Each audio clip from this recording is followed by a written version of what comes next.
Mr. President, in several decisions of the Supreme Court, the Office of the Ombudsman was admonished for grave abuse of discretion, for acts of bending or twisting the law to expand its powers.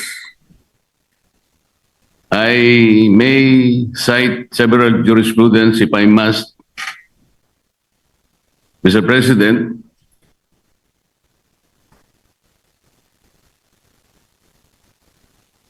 if I will be required.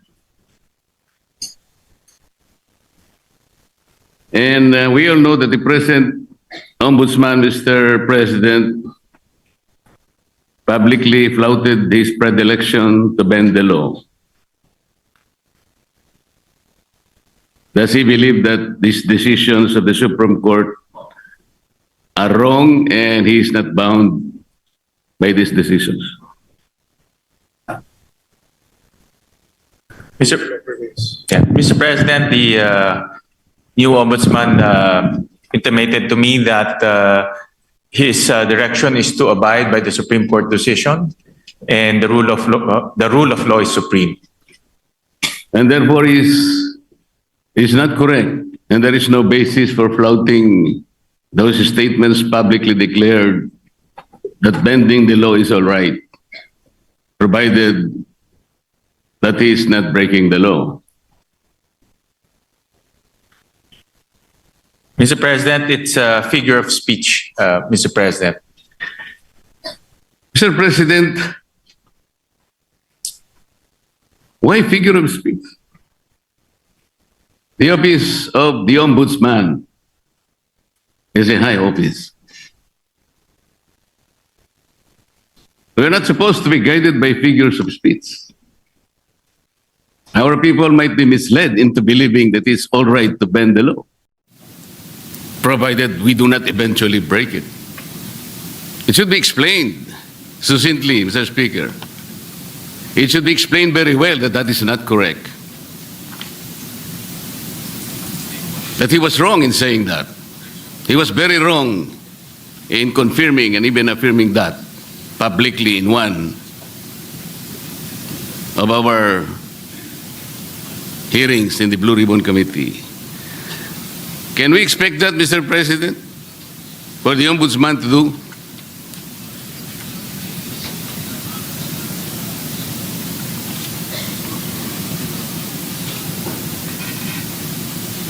One minute suspension, Mr. President. Session suspended. Current ombudsman right now, he intimated to me that he is very strict in not bending the law. In fact, he also intimated that he will abide by the Supreme Court ruling, as he believes that the rulings are forms part of the law, and the rule of law is supreme, Mr. President. So he abides by those principles, Mr. President, and he will carry that in his tenure as the country's ombudsman, and especially in his quest to hold people to account and to put people in jail, who, especially those who transgressed our laws, Mr. President. So those are the principles that he abides by, and those are the principles he will carry in his duty as our ombudsman, Mr. President. Mr. President, abiding by that principle and acting otherwise is different. You say that you abide by the laws strictly, but you say publicly that you can bend the law. How is that? Doesn't the public need to be clarified very clearly on this matter, Mr. President? Our people might be confused by that statement. That's why I am asking whether he can make a clarification or he can make public apology for saying that, Mr. President. And this will be good for the country. Mr. President, we thank the good gentleman from Tarlac and Pampanga, Senator Marcoleta, for bringing this up. And this is an opportunity for the current ombudsman to clarify his statements. And this is actually the clarification that he is expressing to this august body, that he will abide by the rule of law and he will not bend the law to serve any other purpose, Mr. President, or to serve any other being, Mr. President. So, Can we, so Mr. Sorry. President, that's why this is an opportunity, and as he intimated to me, that he will always put the rule of law as supreme, Mr. President. Mr. President, even for this issue alone, can I respectfully move that maybe we can suspend our rules? I want to hear personally the Ombudsman to say it for himself.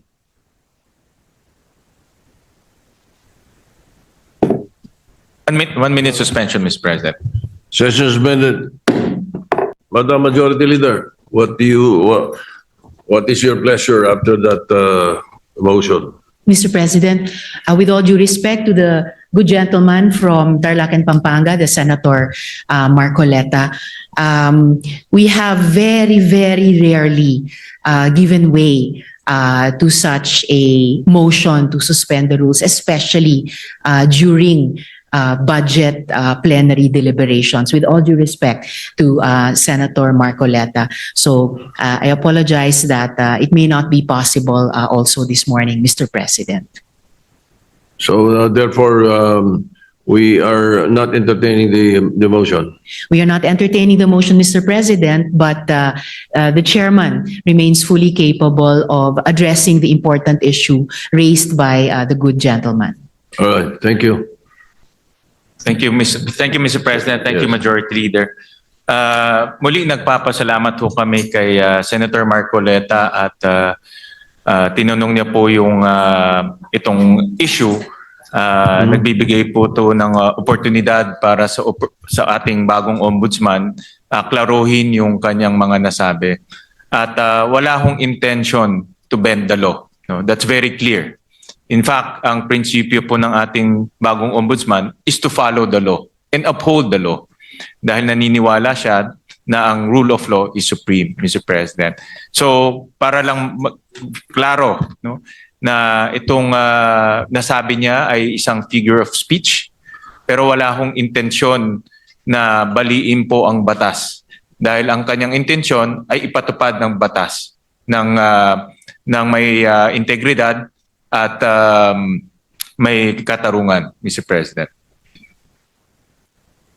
Mr. President, kaya ko lang naman po ipinipilit ang bagay na ito sapagkat I think even the Ombudsman as a lawyer himself believes in the court doctrine of our legal system, dura lex sed lex.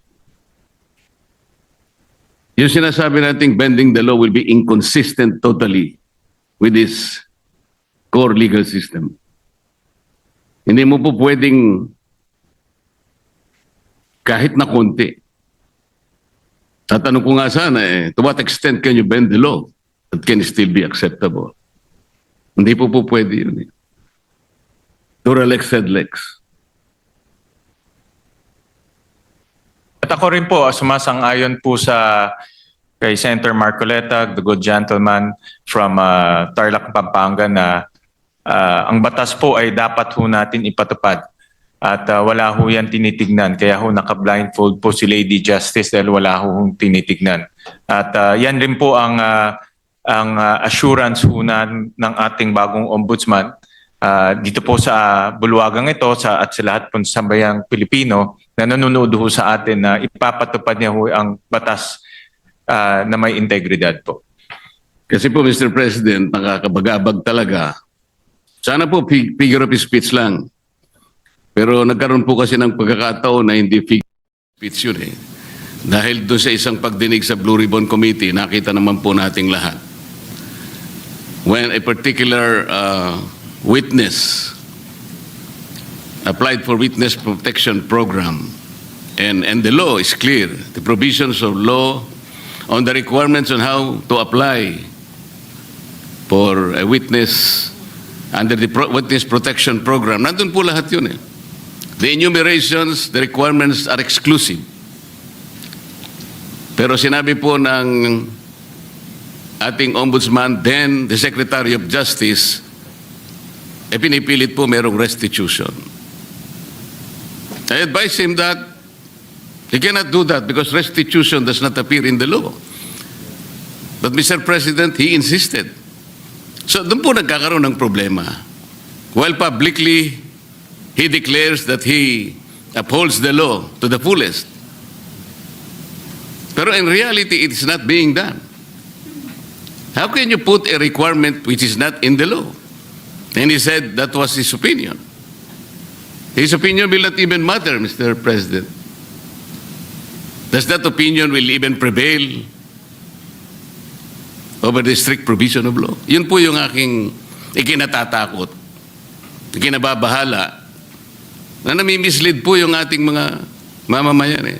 Pati ang ating processes po ay nalalagay sa alanganin. That's why this is very important, na kailangan po masettle natin ang isyong ito. We cannot bend the law.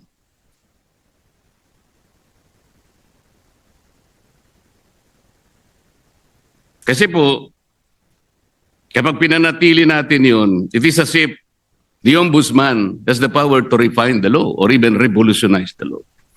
No one can do that, Mr. President.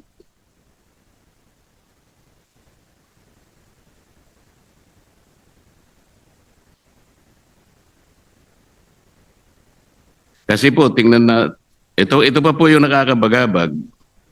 Still falls on this very subject, Mr. President. Kamakailan lamang po ang ating current ombudsman ay nag-announce na sa mga darating na araw, meron pong may issuean na warrants of arrest. Na mga iba po ay kasama pa natin sa kapulungan ito, Mr. President. Mr. President, may I ask whether the Office of the Ombudsman has the power to issue warrants of arrest?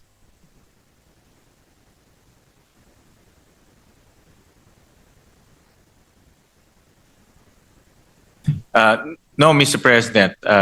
Ang trabaho na ho nila, ang pinaka-responsibility ho nila is to ensure accountability, Mr. President. Tama naman po yun at ako'y naniniwala. Pero bakit niya po kaya nasabi yun that on such a particular date warrants of arrest will be issued? Does he think that he can preempt the Sandigan Bayan or even the RTCs, Mr. President, to issue the warrants?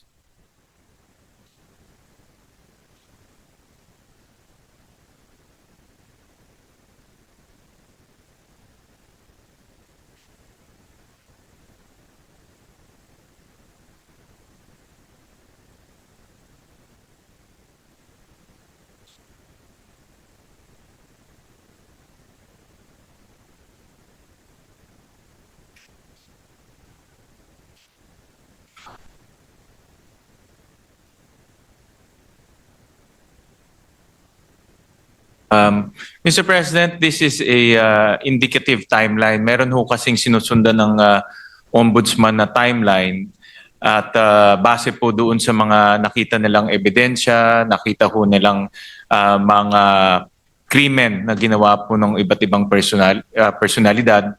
Kaya po ito ay parte lang po ng kanilang timeline. At yun lang naman po yung inexplain ng kasalukuyang ombudsman, Mr. President.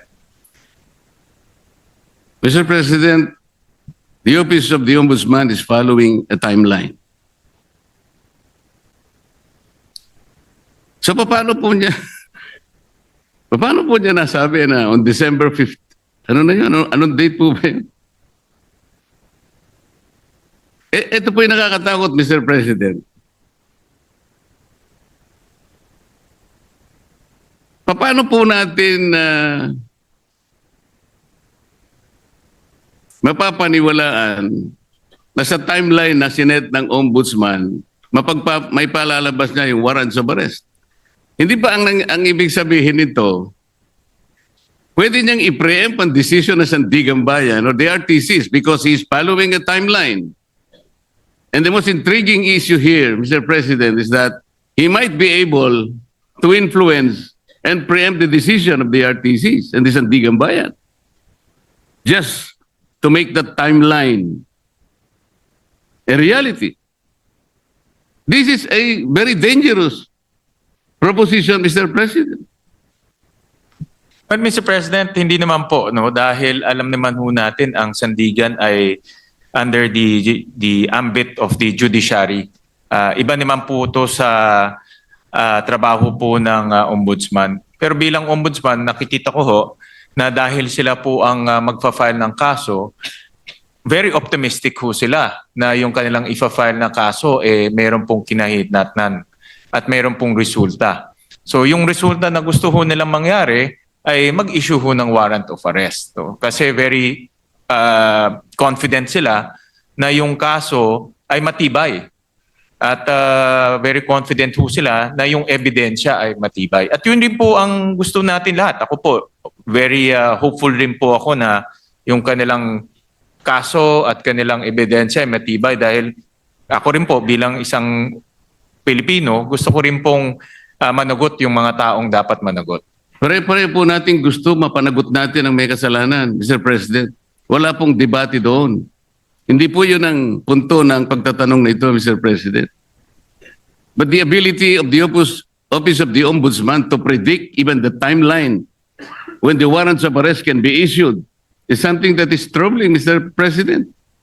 Parang ang mangyayari, ayaw ko mang isipin yun. Ayaw ko rin naman talagang mangyari yun. Somebody can even preempt or influence the time when the RTC or the Sandigan Bayan may eventually issue the warrants of arrest.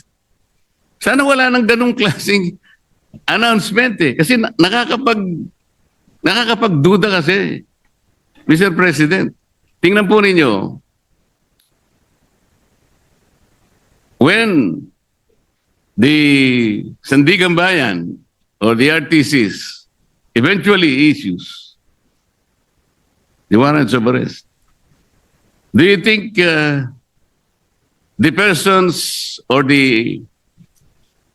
kung sino man yung involved na yun, that the Office of the Ombudsman wants to be arrested, pwede nilang questionin yung impartiality ng Sandigan Bayan or even the RTCs? Because there was already a timeline announced by the office. This is the thing that is very intriguing, Mr. President. But Mr. President, with all due respect to the esteemed senator from Tarlac and Pampanga, with all due respect po, ito ay isang indicative timeline na tinitignan ho nila. Wala ho silang control sa magiging desisyon ng Sandigan. Wala ho silang control kung ano po magiging takbo sa Sandigan. Pero base po sa kanilang experience at base po sa kanilang pag-ayos ng kaso, lalo na po sa pagtingin po sa ebidensya, ito po yung tinitignan nilang timeline na pwedeng mangyari. Pwede rin ho yan hindi mangyari. No? Pwede rin ho yan iba po ang pupuntahan ng kaso. Pero naglalagay lang ho sila ng timeline para po makita naman ho nila kung ano po ang magiging takbo po ng kaso. At marami hong ganun. Actually, marami, pag nanonood po ako ng mga political shows sa YouTube, marami pong mga political analyst, mga legal analyst, sinasabi ho nila, ano po ang magiging takbo ng kaso, kailan po may makukulong, kailan po may i-issue ng mga warrant of arrest. Yan po ay based on their analysis and experience. Pero wala hong assurance, hindi ho yung magiging 100% na ganun po ang kinahitnatnan po niyan o ganun po ang kalalabasan. Ganun din po sa ombudsman. Ito po ay sa kanilang tingin ay posibleng mangyari. So do you think announcing a particular timeline, Mr. President, is even necessary? Ito po ay for purpose of information, Mr. President, and para po mabigyan din po ang publiko ng kanilang opinion pagdating po sa magiging takbo po ng kaso. Mr. President, ang sinasabi po ng representasyon na ito Hindi naman kailangan pang i-announce yun eh. Dahil magkakaroon lang po ng pagdududa ang ating mga mamamayan, lalong-lalo na po yung mga taong gusto nating ipaaresto, sapagkat hindi naman kailangan na mag-announce pa.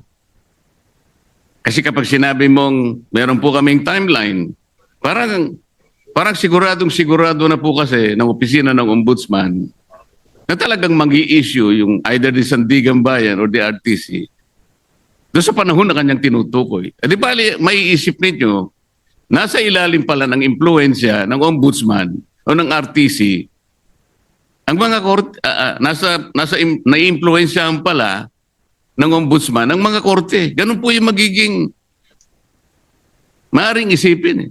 Maaring hindi totoong yun ang gustong gawin ng ombudsman. At naniniwala naman ako na hindi niya intention yun. Ngunit para bigyan po ninyo ng pagdududa ang ating mamamayan, lalong-lalo na po yung mga taong involved nga at gusto niyong ipa-aresto, parang hindi kailangan pong mag-announce pa eh. That is the only point, Mr. President. Yeah, I'm sure andito po ang ating ombudsman at nakikinig ho siya sa mga suhestyon ng ating senador at bibigyan ho nila yan ng konsiderasyon. Salamat po sa sagot. Mr. President, yung ating pong deputy, ano yung tawag doon? Deputy Overall Ombudsman ay taga-Bisaya, Mr. President.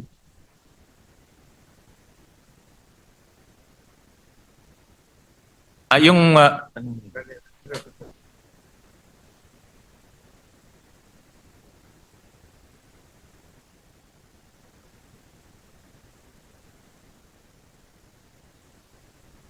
taga Mindanao po yung ating current Deputy Ombudsman.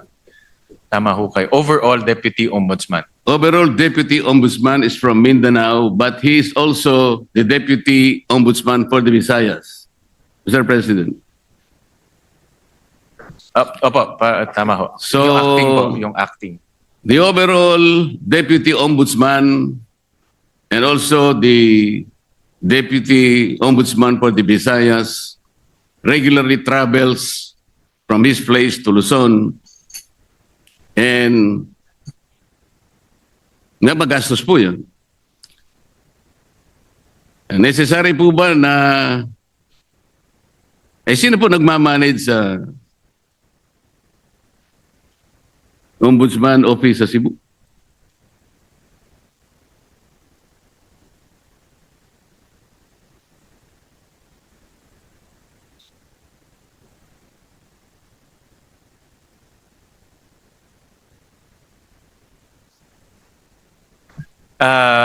Mr. President, Senator Marcoleta, temporary po na bakante ho yung position na yon. Pero later on ho, ma-filled up rin ho yung position. Pero sa ngayon po, dahil bakante ho yun, minomonitor po ng ating ombudsman itong mga opisina ito gamit po ang modernong teknolohiya tulad po ng Zoom, tulad po ng conference calling. So in other words, hands-on po ang ating ombudsman na sinisigurado niya itong mga opisina na ito ay tumatakbo ng maayos. Alin po yung bakante, Mr. President, yung overall Deputy Ombudsman o yung Deputy Ombudsman for Visayas?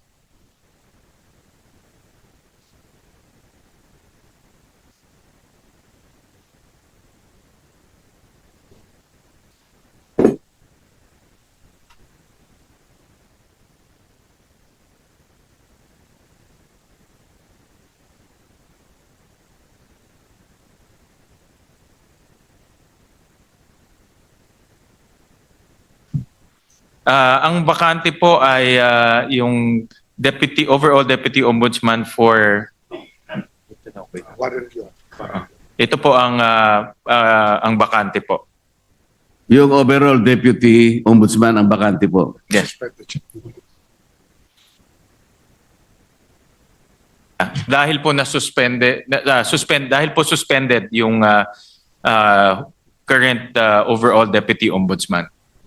Kasi po kaya ko tinatanong to, Mr. President, napakagastos po yung regularly na pagta-travel po ng Deputy Ombudsman. Galing pa siya ng Mindanao.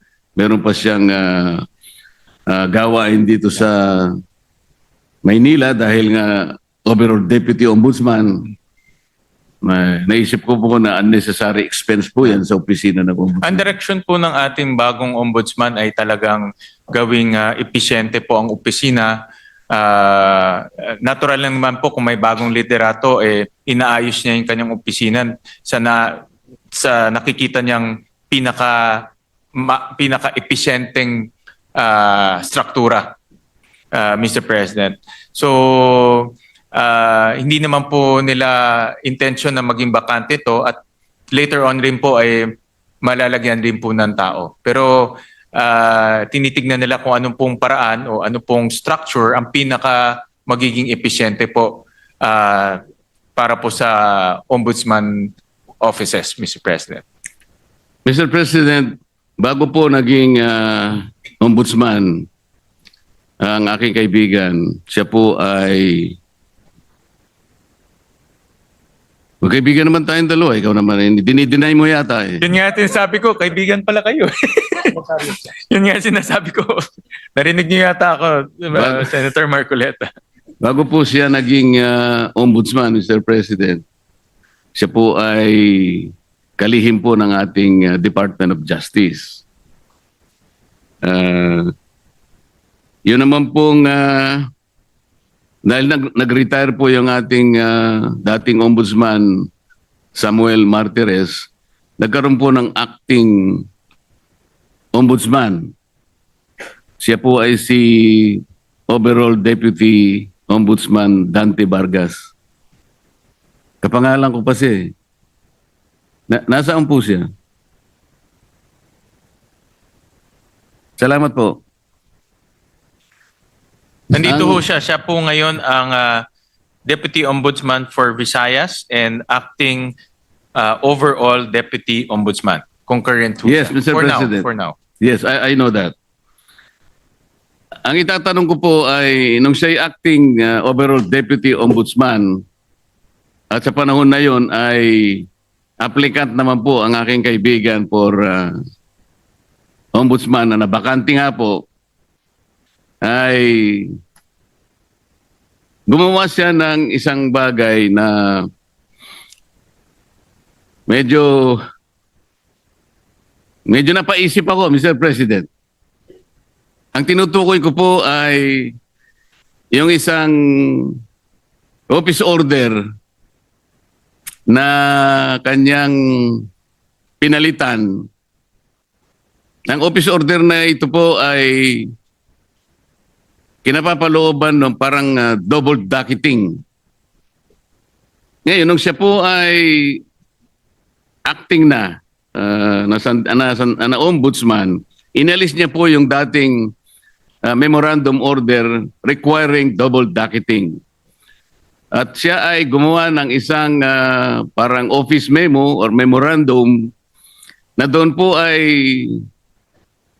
pinalitan niya yung office order at may kalakip pa pong isang directive na lahat ng mga complaints, lahat ng asunto, lahat ng habla, administrative man yan, criminal o kahit ano yan, na napapaloob 10 araw bago maging effective yung kanyang order which was issued on September 17, 2025, ay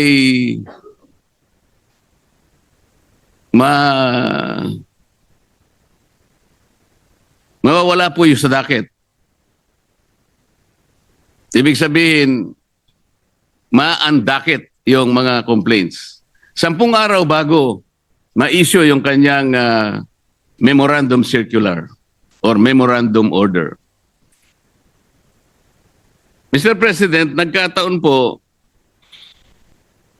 kung di ako nagkakamali, September 15 yata, ay nag-file ng complaint sa maraming opisyales ng ating pamahalaan. Kasama po yata si noon ay dating Secretary of Justice, ang aking kaibigan. Sa makatid, napaloob po siya doon sa 10 araw na siya sinasabi doon sa kanyang directive na mawawala po yung docket. Ang ibig sabihin po noon, Mr. President, pag nawala yung docket number,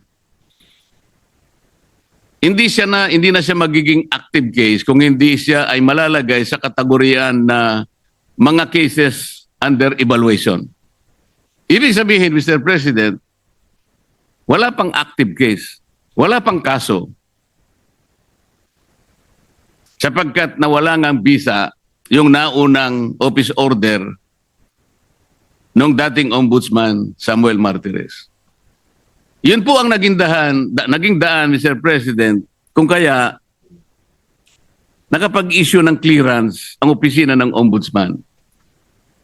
At dahil nga po, mistulang walang kaso laban sa aking kaibigan, nasama siya doon sa shortlist na pagpipilian ng ating Pangulo na susunod na Ombudsman ng ating bansa. Mr. President, wala bang, yung bang pangyayaring yun ay,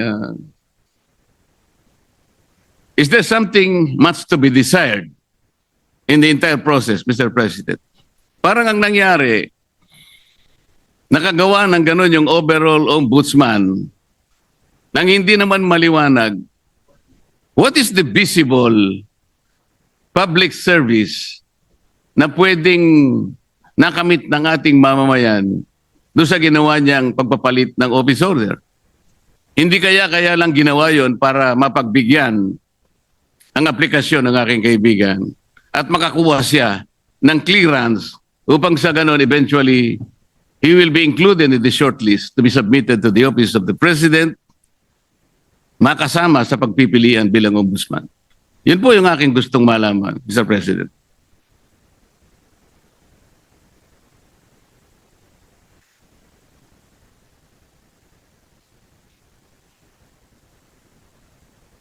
Mr. President, sa explanation ho sa akin ng Ombudsman, itong rule on auto-docketing, na-issue ho to noong July of 2025 ni former Ombudsman Martires bago ho siya nag-retire. At nakita ho nila na hindi to dumaan sa tamang proseso. It was found not to be properly published. So hindi ho na publish na maigi. So binalik ho to ni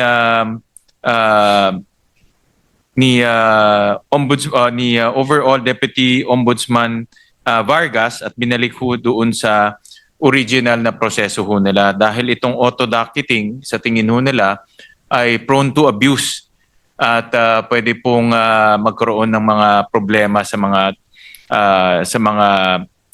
darating. So binalik ho nila sa dati pong proseso. Hindi po ba ang dapat na ginawa, Mr. President, pinablish na lang? Kung yun po ang pinakamagandang remedyo, publication lang naman pala ang kailangan.